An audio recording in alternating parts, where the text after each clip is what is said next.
Good afternoon and thanks for joining us. I'm Judy Simpson. Well, it's finally that time of year to decide on the annual flowers that you want for your garden. And when you get to your favorite garden store, you'll have hundreds of choices. So today we've called on our horticultural expert to give us some advice and to show us some of the best new flowers, the ones with the best chances of success and the best blooms right through the summer. Joining me is Leonard Perry of UVM Extension. Welcome back. This is one of my favorite shows. Well, it's one of my favorite too. I just love the flowers, and especially this time of year and thinking about these annuals that we're starting to see, and it's that time of year. Yeah.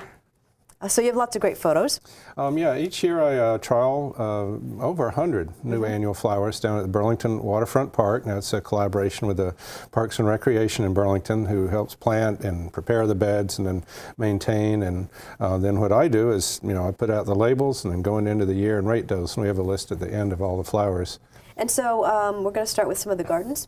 We will. Let's take a look at the beginning there. This was last year, the main bed, and this was end of the summer, what it looked like. You can see just everything grown in there.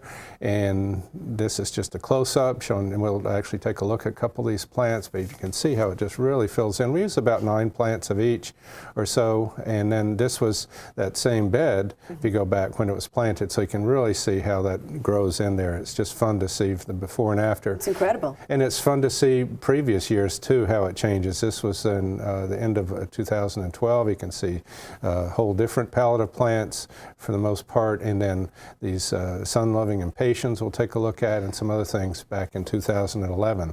So this was the other corner of the bed. This was starting off. This is one of the All-America winners. In front we'll talk about one of the violas, but you can see those actually overwintered, and they moved them to the edge of the bed. But then later in the season, those died out, and you can see everything else came in and grew. So just amazing. And then the back of that bed, we have a little path. You can walk through that so you can see the labels, because it's a big bed down there, again, right at the base of College Street. And inside the bed, we actually put in some perennials, too, in some of these beds. Those are perennial coreopsis or tick seeds in there, but you can see just everything grown together. It just looks, to me, like a cottage garden. It just looks gorgeous to see that. June, near the bike path bed. Now look particularly at those petunias in the front, and there's little grassy things you can barely see there. Then in a couple months into the summer, look how those grew, and it's just amazing. And that's one of the new pennisetum grasses. We'll see again later. Vertigo, very dark leaves, very vigorous plant, one of the more vigorous of those. And then down by the boathouse, we have these beds. We change, kind of what goes in all these beds each year. This last year, it was geraniums, and we'll take a look at a couple of those, and some verbenas. And just a few things. We have a sign. You can actually scan that little QR code there if you have a smartphone and go right to our website with the list. You can see the All-America selections, and then some of the sponsors that help this, the local Greenworks, and a couple of growers in New Hampshire provide about 2/3 of these plants that are pretty much grown from cuttings. They're called vegetative, and then I start about 1/3, which are from seed. And so I'm going to put you on the spot now and ask what your favorite individual flowers were. The ones that kind of were in the bloom at the time, I guess. Right. It's really hard, with all these, and these are just a sampling, but I guess what some of the favorites were the ones that rated the best into the summer. Now, some of these, kind of don't flower right through the summer, so that's why I rate them, end of August, early September each year to see which ones are still going strong, still looking good. So these are some of my favorites. So I'll start with the spreading ones.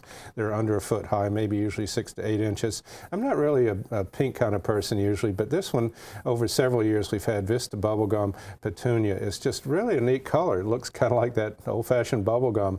This one's been a good performer over several years, a Vista series of petunias in general, but this silverberry is really pretty. You can see that kind of pink in the center. It goes really nice with the pink. That's one of the ways we combine things we'll talk about at the end, but putting something that kind of echoes that color in that flower. And then here's another petunia, Whispers Star Rose. You can see into the summer, all summer, looking like that. Just a real great flower display. And then another one, the Cascadia series. This is Cabernet, a real pretty kind of pinwheel pattern with the white and the red star pattern in it. So a lot of variety in these petunias, and each year we have some different ones. Now this one's called a trailing petunia. It's not really petunia at all. It's Calibrachoa. A lot of people are familiar with these, and some of these different series have come out with a lot of different ones and introduced these, and they've really improved over the years. This one in particular was good this last year. It's a whole series called Mini Famous. This is double amethyst, little double flowers. Again, these are about 6 inches high, and the flowers maybe an inch across, so not really big at all. Another one of these Calibrachoas, the Pomegranate Punch, kind of a newer variety, but a real pretty color and pretty good bloom on it. And then one I like called Cali Star Pink. You can see kind of a star pattern. Flowers maybe a little bit bigger than some of the others, so that's a real nice one I like. And so then we get into one that's been around for some time now, the blue fan flower, the Scaevola. But there's some different ones, and some perform better. There's even a white one. But this Brilliant has done real well for us. And I like the contrast. And you can see there the blue against the pink, just a real nice combination. You don't need a whole lot of that bright other color when you're combining such like this. Now the Purslane is one that has real succulent kind of leaves. This really likes it warm and dry. In the past, some of the different Portulacas haven't done so well up here in Vermont, but some of the more recent ones, the Porto Grande series is really a nice one. This is scarlet. There's some other colors. A lot of these Portulacas come in really bright colors like fuchsia and magenta and yellows and white, so you can get those mixes too. Now this is one we've had for a few years. Some of these names are just kind of crazy. Blew my mind. Evolvulus, but there are not too many really bright blue flowers, and this one is one. A couple of years it hasn't done too well, and this last year it really did well for us, as you can see there. So a very low, 4 to 6 inches near the front of a border, or mixed in a basket or a planter would be really nice. Sweet Alyssum is one that really has a fragrance, hence the name, that I don't like, but a lot of people do. It's kind of strong. I don't think it's really sweet, but again, one that's the flowering has really been improved by breeding some of these new varieties all summer long. You know, those little plants you put in grow into something like this, just a mass. If you want a mass near the front of a bed, the Sweet Alyssum is, or Lobularia is the new name for it. White Knight is one, and then there's another one that does equally well. They look about the same, Snow Princess. So again, a couple of the different Sweet Alyssums that are just great if you like white and like that fragrance. And then finally, just some low verbenas. Again, this is one that used to get disease and end up not flowering into the summer, but the new ones really don't. We don't see any of that disease on them. The Royale series, the Silver Dust is a real pretty color compared next to that pink geranium we'll take a look at. Chambray is a really darker one, which is a really pretty color, and then a Royal Iced Cherry. So again, it's just some sampling of some of the many verbenas that are out there. That's amazing. Now, so you mentioned that some years those plants didn't do well, but then last year they were great. What made the difference? Well, it's just part of it's the season, I think, you know, depending on if it's cool or wet or dry. And again, these are down by the waterfront. You have to remember, too, right on the lake, they get a lot of wind, so that's something, too, when plants really do well down there, we know they'll take some stress. Take a beating. So some of the best performers in terms of low annual flowers, and next you have some of that are a little more upright? Right. I thought we'd divide them this year into some of the more upright, and again, these are just a sampling of the ones we had. These are some of the better ones we had, of course, rated well into the season, but again, there's just many more out there too that you'll find at garden stores. But again, this is one, this was an All-America Selections winner, and again, this bed is, you know, part of this national program that introduces the best of the new seed-grown plants. So this is one I've got started already to put out this year, Moonsong Deep Orange Marigold. We've had it for several years now, and it is just now probably about a foot to 2 foot range. Now, we'll try to give some heights on these because these are more clumping or upright, but not necessarily all tall. New Guinea Patience, these are Sun Patience mix, as the name indicates, for sun. These are really good for sun conditions as opposed to the shade impatiens. Right. Now there's a new disease out a couple of years ago, downy mildew, that gets on the shade impatiens. So right. you may not find those too much, but it does not get on these New Guinea impatiens. So again, a lot in New Guineas and a lot have bright colored foliage. They're a good one. We saw this earlier next to the verbena. You see on the right, this is a geranium called Timeless Pink. It's a new series called Timeless. Again, a nice combination, I think, the pink and the blue. Like most geraniums, this is about a foot or so high. And then there's another one in this series. We had lavender, which performed real well too. So we had several different geraniums, and these were a couple of the top ones that, as far as flowering into the summer. Now, Petunias used to be one. Again, it's changed over the years because they used to be more of a shade plant. They've come out with some new varieties, some new series. The Catalina being one of the series. Midnight Blue is just a real pretty color. These are about a foot higher, a little bit less, but in about the same across. They do really well in baskets and containers. Mixed in. I like this one, a funny name, Grapeolicious, but it's kind of that bicolor of the white and the purple. Again, this would combine really nice in a container with something that's white or something that has some darker colors or contrasting color. And then Terenia Yellow Moon, the Moon series, there's 3 colors of that, but this Yellow Moon did really well for us. And just shows you some of the variety in these. And the thing about these too, they're not really for shade, they're for sun. They really do well, but they'll take part shade. Osteospermum, a fun name to say. The South African daisy, most know it as. Look at that color into the season and flowering. A lot of the ones, again, when this was first introduced, and ones from seed, really didn't flower too much up here. This is not South Africa, it's Vermont. They just didn't, they knew that, they didn't like it. But some of these new ones have been bred to really have flower power lavender. Well, the name's appropriate, it does have flowering. Now these spider flowers are a little bit taller, and I would say this one's in the 2-foot range.